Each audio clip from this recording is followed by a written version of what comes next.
feel better than bio, I just want to let you know, Jan is also the president of the Kingsville Ministerial Association, or the chairman of that association, which involves like numerous ministers around this area. And she does a great job with that. It's been a privilege to get to know her for the last year. And she's living history. She's living history. She's one of the first Air Force female pilots, can you imagine, in Kingsville. So we're lucky to have her. So let's give her a round of applause.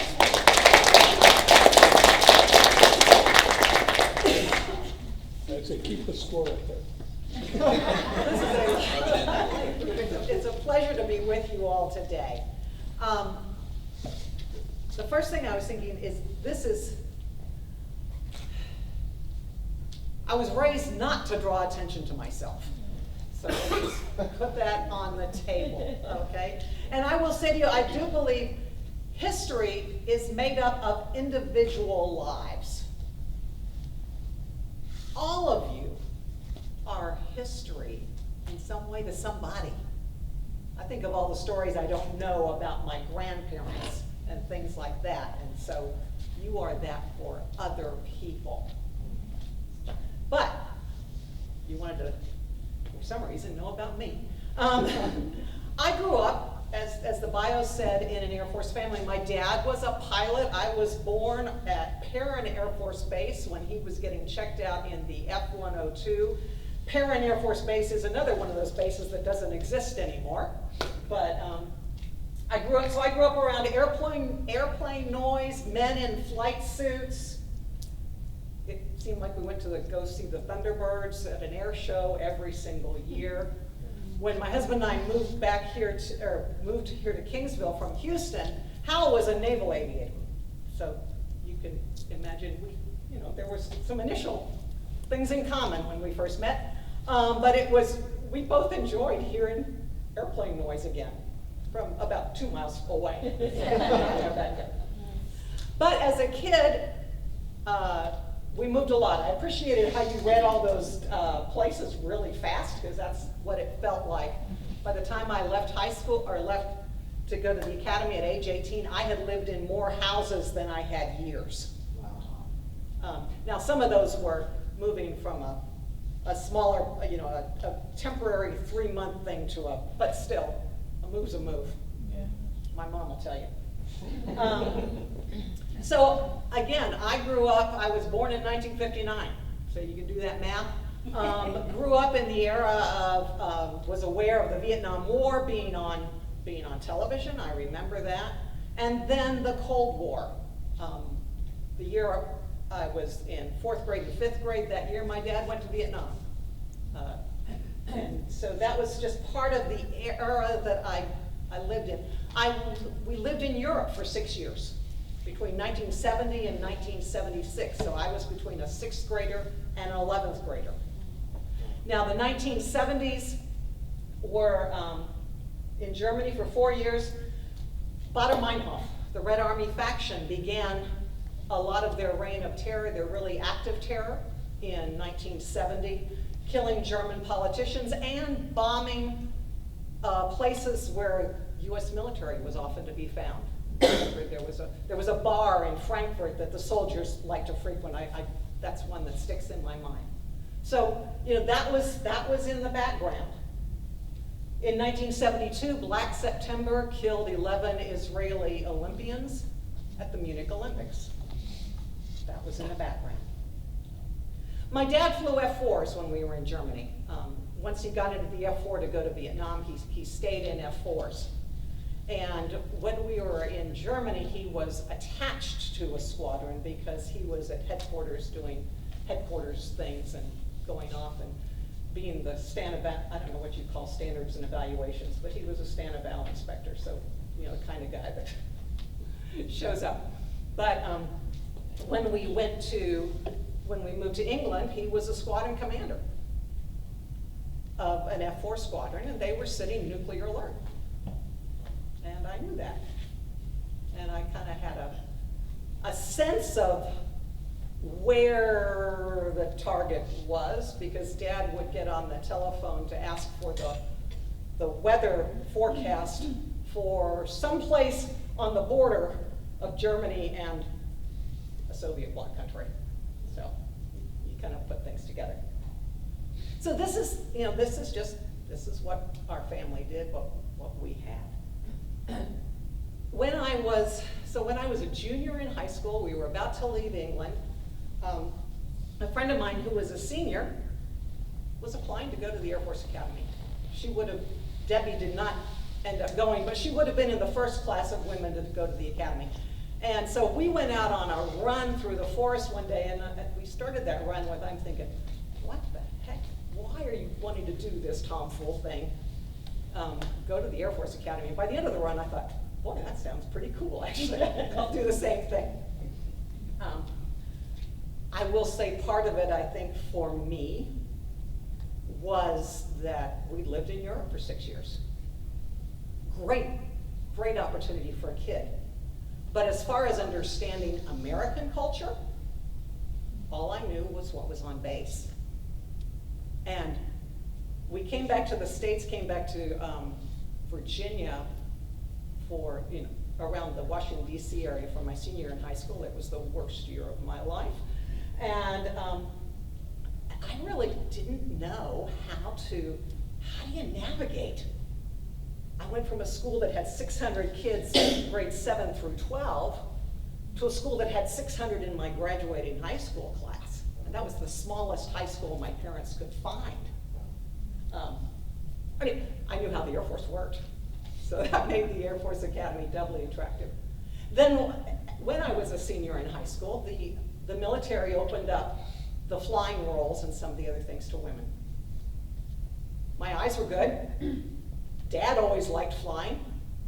I'm also an oldest daughter, so there's that father-daughter thing.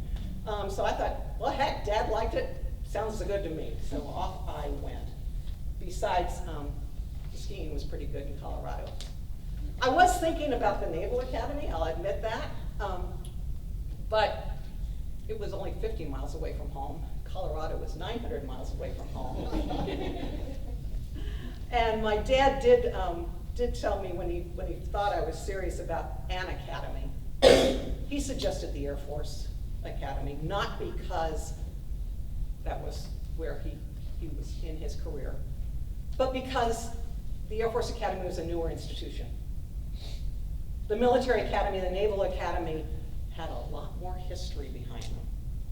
And when you've got the drag of a lot of history and tradition, it's kind of hard for things to change. And hadn't thought about that, but that was good advice. But I will say, I wasn't trying to make history. I wasn't trying to do anything. There was an opportunity. It sounded cool. Let's go fly jets. Yeah. So in 1977, which Star Wars movie came out? Trivia fans. The first one. The first one, that's right. And so, fresh with the idea of Luke Skywalker going down that canyon in the Death Star, here we go, because we're going to be cool. What can I say about the Academy? It was a good experience. I'm glad I did it. What got me through? I was an athlete. I had cross country and the track team, and that really made a difference. Things that I learned. One of the most useful things I learned was some of the knowledge we had to memorize. It was Patton's third quote. Why Patton's third quote? Because there were 3 of them in the book. Never tell people how to do things. Tell them what to do, and they will surprise you with their ingenuity. That was a great lesson. There were friends who helped me out. When I told my mom I was giving this talk, she said, "Now don't forget to mention your mentors." So, Mom, I'm doing it. Here we go. Friends of my parents, there was a family, I used to babysit their little girls, and they were stationed Colonel Gordon Air was stationed in Colorado Springs at the time, and I took refuge at their house a few times. I dearly remember a friend of the family, their oldest son was 2 years ahead of me, and he just happened to, he was passing by one evening. It was toward the end of my first year, and he stopped just to say, how are you doing? And it was a bad time. And Wes listened to me, and then he went back to his room, and he got a bookmark that had been on his bulletin board and gave it to me. A poem, I still have that bookmark. The name of the poem, some of you may know it, Don't Quit. The first two lines, when things go wrong, as they sometimes will, when the road you're trudging seems all uphill. Skip a bunch of lines. So stick to the fight when you're hardest hit. It's when things seem worse that you must not quit. Now, I'm going too fast. I just want to say, let me move on. Pilot training. Got to go to pilot training. Texas is a great place to go to pilot training. I really enjoyed that. Andrew, one of the challenges though being in Del Rio was that our practice areas were bordered by the Rio Grande River. American airspace is over here, you're not supposed to cross over. I will say at least once I was out there on an area solo and the controller started singing, La cucaracha, la cucaracha. We'll get back to it. But it was great. So I graduated from pilot training.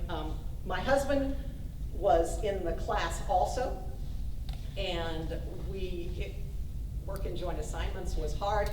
He got an F-15 to Eglin Air Force Base, I got a T-39, so we did manage to work that joint assignment. The interesting thing was, as a flying the T-39, which is basically, I was a glorified taxi driver for generals, okay? Small 7-passenger jet. I was the only woman pilot on 2 bases side by side, because there were lots of airplanes between Eglin and Hurlburt Field, but nothing else that women could fly. So that was, go to the BX in my flight suit and get a lot of strange looks. But, yeah. One story, I like this story though.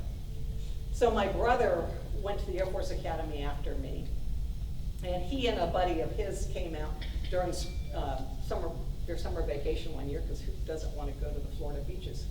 And then it was time for them to go back, and so I had a leg that went to Ohio, and so they were going to catch a, Space A on my plane, and then meet up with a 130 that was going back to Colorado. So I came back. It was I was the aircraft commander, but it was the co-pilot was going to take the first leg. So I came back and gave the briefing to the passengers. It was a nice way of saying, sit down, shut up, buckle your seatbelts, and keep your feet off the seats, but nicely. Went back up, and this major who was flying from Systems Command leaned over and said to my brother, I don't think women should be allowed to be pilots, do you? Wow. And my brother, sir, that's my sister. I wish I could have seen his face. Anyway, proud of my brother. Went to training command. I enjoyed the heck out of teaching students. And I still remember Lieutenant Washington, who was my first solo, the first one I signed off to go solo. And nervous hen, he said, have I made a good decision? Is he really the right guy? Anyway. My time is up, and so I'm going to, no, you said, I'm going to honor the time. Do I have one more story? You can go another 5 minutes, no problem, Jen. So I'm going to go, so one of the things I learned was when you're dealing with a situation where you have change, and you have, people are coming in to do something that's different. One of the things I learned was it's always good if you have a cadre of the new people. What do I mean by that? I had lunch once, I was still a cadet, with a gentleman who had been the squadron commander of C9 Squadron at Scott Air Force Base, and that's military or medical airlift. And he said there he was the squadron commander, and they wanted to send him a woman pilot because this is when the the first one's going. He said, no, I don't want 1. I want 0 or 2. Why 2? He said, because if I just have 1 female pilot, and she's a strong pilot, she's a strong officer, good pilot, she's going to get the merit and the positions that she deserves. But some people are going to say, yeah, it's just because she's a woman. If I get that 1 and she's weak and not as strong as some of her colleagues, other people are going to say, yes, she's not getting those opportunities because she's a woman. He said, so I had 2. And 1 was really strong, and 1 was not. And in the merit system that the military really is good at, 1 kind of rose and shone, and the other was just a mediocre squadron pilot. And there's a lesson for you. The thing I'm going to close with, I don't know, it was good. When I went back to the academy for my 35th reunion, we had a meeting. They bring everybody in, and there were multiple classes, and so we were the senior class there, but the folks who were 10 years behind us, getting briefed on all the statistics. And the class of 81 women, we began with approximately 157, and we graduated with 53. We have still the highest attrition rate of any minority, any ethnicity that any of the military academies attract. Those of us who survived, we're proud.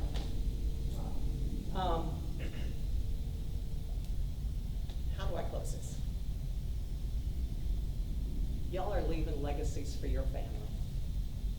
I'm proud of the things that I've done. Quite honestly, the thing I'm the proudest of is that I am the mother of Thomas, Amelia, and Joseph.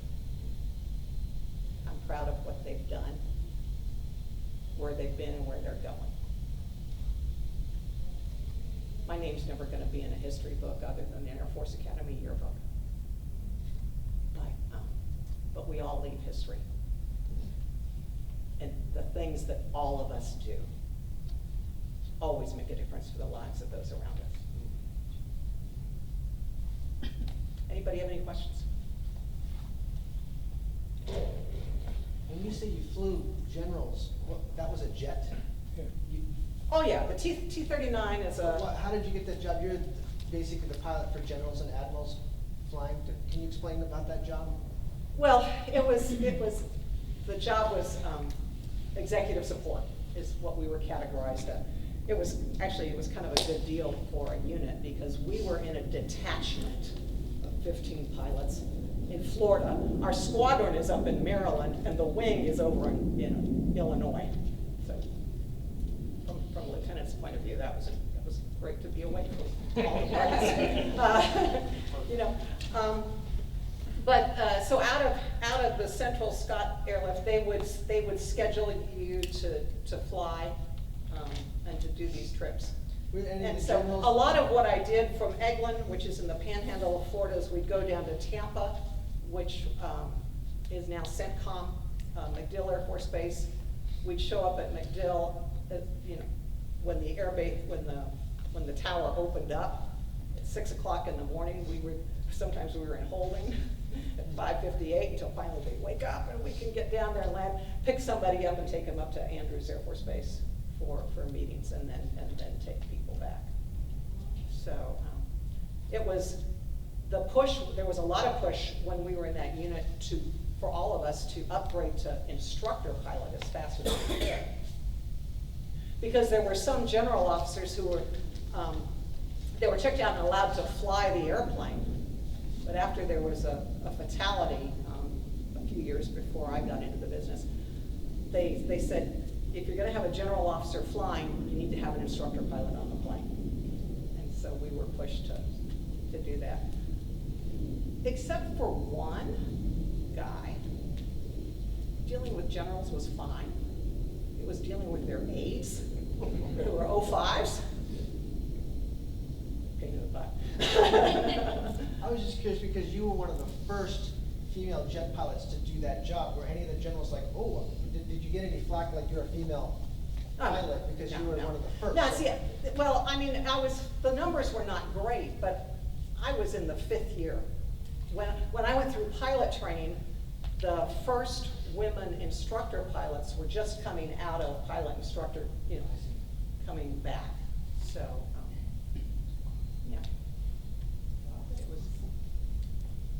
It was fun. All right, well, thank you for the privilege.